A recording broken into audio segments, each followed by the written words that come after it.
Hello friends, स्वागत है आपका एक और नए वीडियो में। आज हम सीखने वाले हैं ईओटी क्रेन की पावर वायरिंग का कंप्लीट सेटअप, जिसमें हम स्टेप बाय स्टेप समझेंगे कि कैसे एक ओवरहेड ट्रेवलिंग क्रेन के सभी मोटर्स, कॉन्टैक्टर्स और प्रोटेक्शन सिस्टम को आपस में कनेक्ट किया जाता है। तो चलिए आज का वीडियो शुरू करते हैं।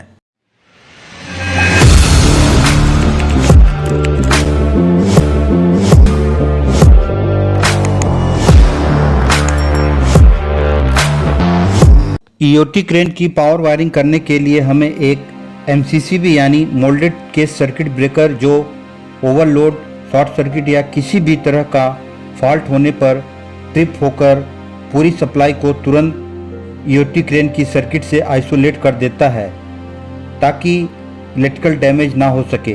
3 एमसीबी, हॉइस्ट, सीटी और एलटी के लिए, जो अपने अपने सेक्शन के मोटर्स और कॉन्टैक्टर को ओवरलोड, शॉर्ट सर्किट से प्रोटेक्ट करते हैं। सभी मूवमेंट यानी अप डाउन, ईस्ट वेस्ट और नॉर्थ साउथ डायरेक्शन के लिए ओवरलोड रिले के साथ मैग्नेटिक कॉन्टैक्टर, जो एनर्जाइज होने पर पावर सप्लाई मोटर को देते हैं, और ओवरलोड रिले मोटर के लोड ज़्यादा होने पर प्रोटेक्ट करते हैं। इन सभी डायरेक्शन की मूवमेंट यानी अप डाउन, ईस्ट वेस्ट और नॉर्थ साउथ के लिए एक एक मोटर, ब्रेक कॉन्टैक्टर और ब्रेक मोटर की रिक्वायरमेंट होती है। सबसे पहले 3 फेज पावर सप्लाई एमसीसीबी में कनेक्शन कर देते हैं। एमसीसीबी के थ्रू 3 अलग अलग एमसीबी, हॉइस्ट, सीटी और एलटी के इनकमिंग में पावर सप्लाई दे देते हैं।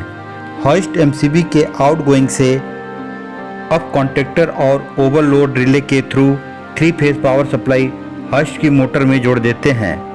अप कॉन्टैक्टर के पैरेलल में डाउन कॉन्टैक्टर का कनेक्शन फेज बदलकर, यानी आर फेज के साथ, वाई फेज को बी के साथ और बी फेज को वाई फेज के साथ कनेक्शन कर देते हैं, जिससे हॉइस्ट मोटर अपोजिट डायरेक्शन में चले।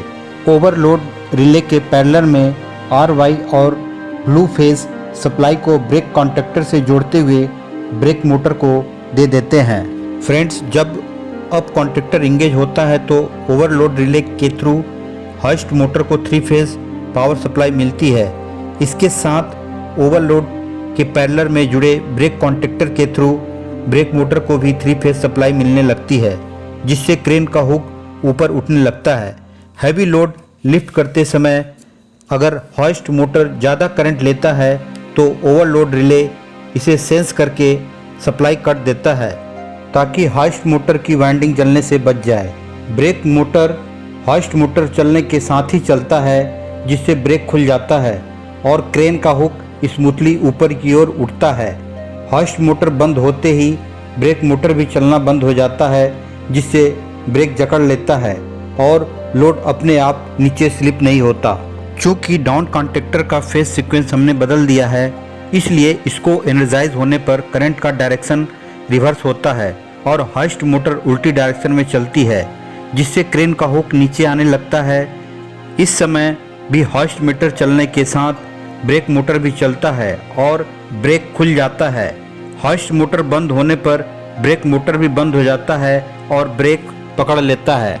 क्रॉस ट्रेवल यानी ईस्ट वेस्ट मूवमेंट के लिए भी पावर वायरिंग एमसीबी के आउटगोइंग से ईस्ट कॉन्टैक्टर और ओवरलोड रिले के थ्रू सीटी मोटर को 3 फेज पावर सप्लाई दे दी जाती है, और वेस्ट मूवमेंट के लिए ईस्ट कॉन्टैक्टर के पैरेलल में वेस्ट कॉन्टैक्टर को फेज सीक्वेंस बदलकर जोड़ देते हैं, जिससे वेस्ट कॉन्टैक्टर एनर्जाइज होने पर सीटी मोटर अपोजिट डायरेक्शन में चलती है। हॉइस्ट मोटर की तरह क्रॉस ट्रेवल की ब्रेक मोटर को भी पावर सप्लाई ओवरलोड रिले से ब्रेक कॉन्टैक्टर के थ्रू ब्रेक मोटर में कनेक्ट कर देते हैं। ईस्ट वेस्ट कॉन्टैक्टर के थ्रू ट्रॉली बीम के अलोंग हॉरिजॉन्टली मूव करती है। ईस्ट कॉन्टैक्टर एनर्जाइज होने पर क्रॉस ट्रेवल मोटर एक स्पेसिफिक डायरेक्शन में रोटेट होती है, और वेस्ट कॉन्टैक्टर एनर्जाइज होने पर करंट का डायरेक्शन रिवर्स होता है और मोटर उल्टे डायरेक्शन में घूमती है। क्रॉस ट्रेवल मोटर चालू होने पर ब्रेक मोटर चलता है, जिससे ब्रेक खुल जाता है और ट्रॉली स्मूथ मूव करती है। और क्रॉस ट्रेवल मोटर बंद होने पर ब्रेक मोटर बंद होने की वजह से ब्रेक पकड़ लेता है, जिससे ट्रॉली का मूवमेंट भी बंद हो जाता है। यहाँ भी overload relay cross travel motor को ओवरलोड से प्रोटेक्ट करता है। लॉन्ग ट्रेवल यानी नॉर्थ साउथ मूवमेंट के लिए पावर वायरिंग इसके एमसीबी के आउटगोइंग से नॉर्थ कॉन्टेक्टर और ओवरलोड रिले के थ्रू लॉन्ग ट्रेवल मोटर को पावर सप्लाई दी जाती है। और साउथ मूवमेंट के लिए नॉर्थ कॉन्टेक्टर के पैरेलल में साउथ कॉन्टेक्टर को फेज सीक्वेंस बदलकर जोड़ देते हैं और ब्रेक मोटर को भी पावर सप्लाई ओवरलोड रिले से ब्रेक कॉन्टेक्टर के थ्रू कनेक्ट कर देते हैं। नॉर्थ साउथ कॉन्टेक्टर से पूरी क्रेन को मूव किया जाता है। नॉर्थ कॉन्टेक्टर एनर्जाइज होने पर क्रेन फॉरवर्ड डायरेक्शन में मूव करती है और साउथ कॉन्टेक्टर एनर्जाइज होने पर रिवर्स डायरेक्शन में चलती है। लॉन्ग ट्रेवल मोटर चलने पर ब्रेक मोटर भी चलता है, जिससे ब्रेक खुल जाता है और क्रेन स्मूथली चलती है। और लॉन्ग ट्रेवल मोटर बंद होने पर ब्रेक मोटर बंद होने की वजह से ब्रेक जकड़ लेता है, जिससे क्रेन भी चलनी बंद हो जाती है। इसमें भी ओवरलोड रिले एलटी मोटर को ओवरलोड रिले से प्रोटेक्ट करता है। तो फ्रेंड्स, ये था ईओटी क्रेन पावर वायरिंग का कंप्लीट डिटेल में एक्सप्लेनेशन 3 फेज इनपुट पावर से मोटर के आउटपुट पावर तक।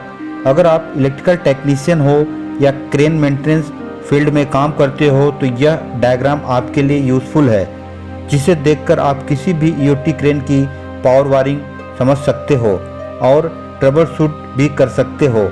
यदि आपको यह वीडियो अच्छा लगा हो तो एक लाइक ज़रूर कर देना और चैनल को सब्सक्राइब करना मत भूलना, क्योंकि यहाँ हम प्रैक्टिकल इंडस्ट्रियल नॉलेज शेयर करते हैं।